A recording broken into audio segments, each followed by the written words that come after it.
How do we see telco operators potentially becoming businesses that are able to reinvent themselves on new platforms for future growth?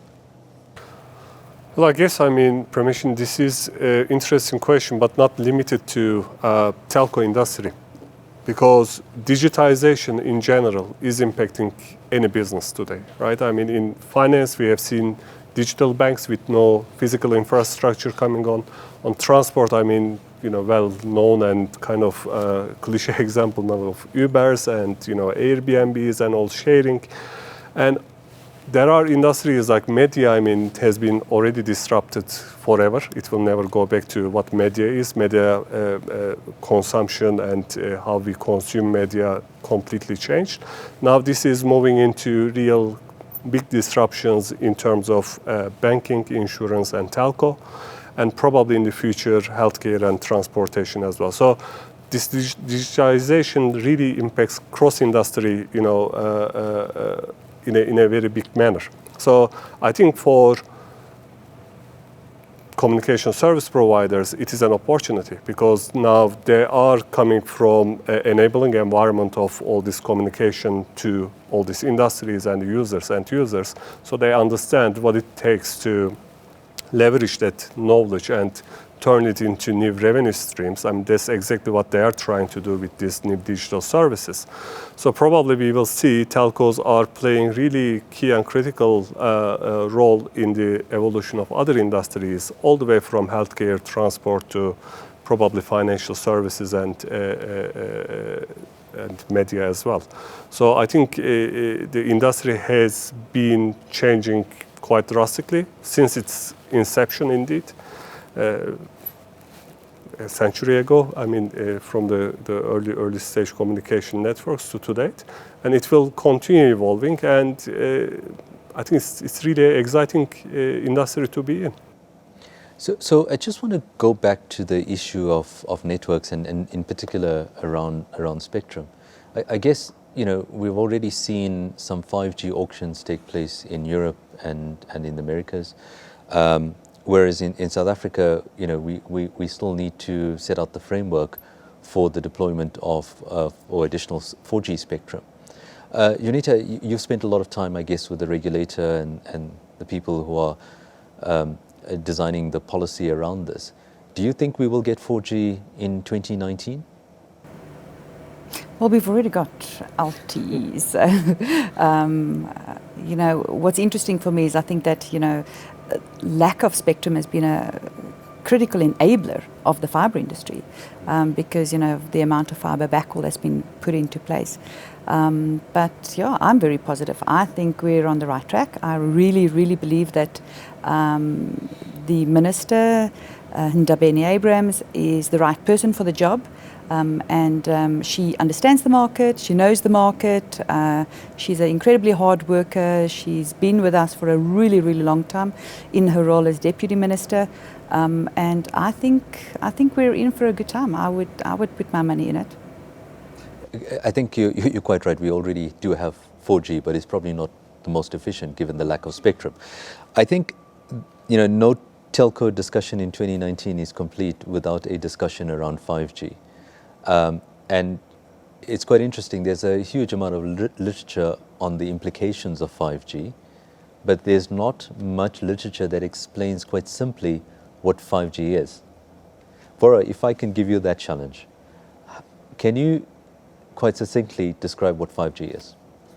In 5G, we need to go back to the roots of 5G and how ITU defines 5G from an IMT 2020 vision point of view. I think that really gives the context of what 5G is, and which is really enabling mobile connectivity to everyone and everything. And it is also enabling a socioeconomic development in many ways. This is what the original strategy of 5G underlined by. So there are three probably key pillars to 5G. One of them is enhanced mobile broadband, which is really enabling mobility connectivity to anything and everything, from your cell phones to sensors, for different speeds, for different reliability purposes. The second pillar is really massive machine type communication, which is your IoT type of communication, enabling all the sensor type or machine to machine connectivity. And the last aspect is ultra reliable low latency communication, which is really taking this technology to put it in use in critical applications, all the way from your self-driving cars to remote surgeries to operating your rail operations from a line switching point of view and all, which are really dependent on the latency and reliability issues. So these are the three underlying pillars. So in terms of technology though, there are so many techniques that goes into 5G, and some of these techniques are already being used on current 4G networks. It goes all the way from using multiple frequencies together in providing, transmitting the data. It goes into using multiple input antennas, basically main antennas talking to each other, and densification through small cells, because 5G, I mean, probably the most highlighted aspect of 5G is use of millimeter waves, because at the end of the day, spectrum is limited today. We are using all the way to the 6 gigahertz. And the nature of radio frequency is you can only transmit limited amount of data. So what we do is, okay, if it is the case, why don't we use more spectrum? And we have plenty available on the north of 24 gigahertz. So that is what we are bringing in with 5G.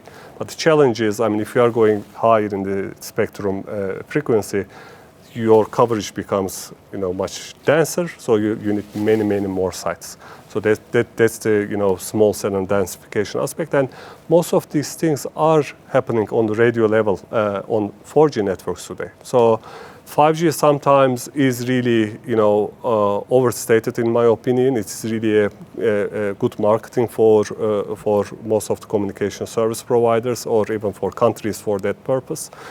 But reality is, I mean, it is really a combination of different techniques. But I think we shouldn't forget what 5G is trying to achieve. Really, that goes back to the underlying principles of 5G, regardless of what are the techniques that we are using to achieve it. So without, I guess, going into the technical detail of 5G, for me, I like to summarize it into three areas which you've touched on. The first is taking us into a realm of gigabit per second speeds. Secondly, greater efficiency in terms of bandwidth and therefore capacity. And the third then is it enables far lower latencies than what we are currently seeing under 4G or even 3G technology. So if you cover those three areas, I guess the next element is what are the use cases that lends itself to the deployment of 5G technology? I think, where people have the view that it allows you to, stream 4K type movies over broadband, that's a very limited perception of 5G and the potential of 5G. I think it takes it into a completely different realm, because 4G can currently solve the requirement for high definition streaming. So what are some of the use cases that you've been talking to your industry members around, Juanita? I think the single biggest one that we are considering are self-driving cars, autonomous driving, as we call it. I think, if you look at the reliability that 5G promises, I think that's critical, because nobody wants to be in a vehicle that is driving itself on a network that is not reliable. And I think that 5G promises, and we have to talk about it as in the future, because we don't really know, that we'll have these ultra reliable networks. But when we talk about these things, people think that a lot of this autonomous driving and things are very futuristic and, a bit like the Jetsons. But it's because we are slowly exposed to technologies that we become accustomed to. So, when I speak to people about autonomous driving, I always ask them, I said, do you have a speedo cruise on your car? So when you drive long distance route, do you use your speedo cruise? Because that's a form of autonomous driving, a smaller form of it. So this is just the next step. And we're not going to obviously see autonomous driving in every suburb and in every road. But, and I think this is the interesting part where the conversation is taking place right now about 5G and the architecture of 5Gs.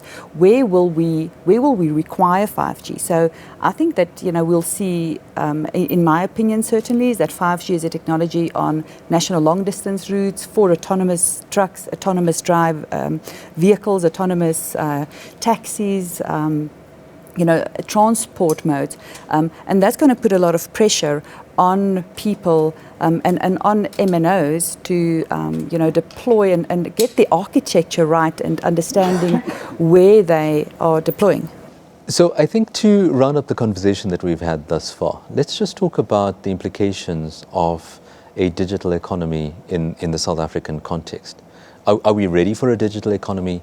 What are the threats that a digital economy potentially brings in an environment where we have very high unemployment and a very low skills base? Just to get your thoughts around that. Well, I think, it's not a question of if we are ready or not, because digital economy is there already, regardless. So we are already part of a digital economy. Today we are using Uber, we are using Netflix, we are using cloud services. Most of the enterprises have already moved into cloud.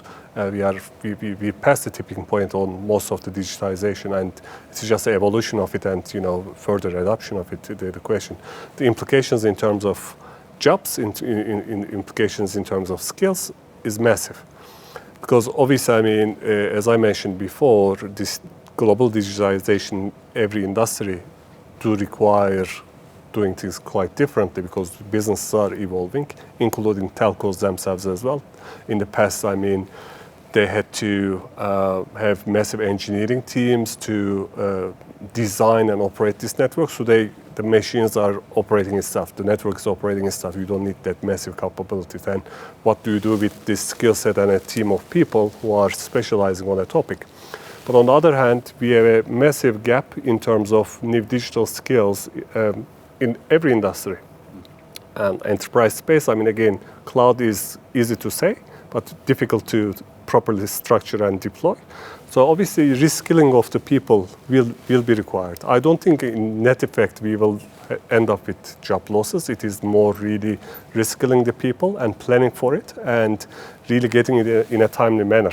So I don't think there is enough focus in this, and I see there's a really big requirement for us, both private sector point of view, legislation point of view, to focus on how do we reskill people, how do we redeploy these new skills in the areas that are needed, because there will definitely be an impact on in every business, including telcos. It's just a question of then how do we really bridge the gap by using existing skills. I'd like to add to that, but I think we need to take a step back. I think it needs to start with our basic education system. We need to empower our children, and as soon as they go to school, our children we need to introduce another language, which is code. Our children have to, from a very young age, learn to code, and the basic education system, our curriculums need to change to, at that age, already start an enabling environment where we are raising up digitally mature children that come through the ranks, so that when they finish with school, they already have a platform that can be utilized. But yeah, digital maturity is a concern. I'm especially concerned about the SMME market and whether they are really evaluating themselves and looking at what is available out there, and the efficiencies that they can achieve and the cost savings that they can achieve by applying technology to their businesses. But lots of work that needs to be done. I personally see the digitalization of the South African economy as a massive positive in terms of addressing a number of the social challenges that we have. So the digital or digitalization probably makes it that much easier for a standardized level of education across the youth of South Africa. Secondly, it then also allows for further training and development of young people. So effectively reducing the cost of delivering training and development material to individuals, and running that off the back of a high-speed data network then allows greater access to the material that's available. Exactly, we talk about use cases, and we also, a couple of years ago, we had the fees must fall movement, and one of the questions that we brought up as an industry association is that we said, so let's go by the assumptions that fees do fall. Where are we physically going to put the students? Physically, the universities cannot accommodate them. So we have to find alternative methods of educating people. And of course, e-education is that method. But in order to achieve that, we have to ensure that people have access to reliable and affordable internet. Absolutely. The second use case I would think is certainly in terms of healthcare and access to healthcare, particularly for people who don't have easy access to transport modalities to the nearest hospital or the clinic. And then the third is then in terms of financial inclusion. I think what we're seeing in terms of the development of digital banks, mobile money type services, is that more individuals can become active participants in the formalized economy. So I don't think physical cash is anywhere near dead for now, but I think certainly, as we've seen in some of the other markets, particularly in Kenya, where mobile money and financial services actually acts as an enabler towards economic growth. Exactly. Bora, Yonita, thank you very much. I think this has been a most enlightening conversation for me. I do appreciate the time that you've taken. Any final and closing comments from your side? I think, probably just to wrap up of what we have discussed, we are living in an era that is changing, and within the industry that we are in, from a TMT point of view, it is really dynamically and very fast changing as well. I encourage all my colleagues and all stakeholders in the industry to really be more future looking and try to deal with the problems of the future rather than the problems of the yesterday. And today, in my opinion, there is a bit of focus shift that needs to happen in the industry, and I think these kind of conversations are really helpful to drive that change and innovation in the industry. And thanks for having me, for being part of this discussion, Permission. Personally, I just think that we are in incredibly exciting times. I think that there's a fantastic future that lies ahead. I think the opportunities that the digital world will bring us is endless. What we need to do is we need to make sure that we educate people in terms of how to capitalize on those opportunities and how to get individuals out there ready to use this as a springboard for their own futures. Thank you for having me.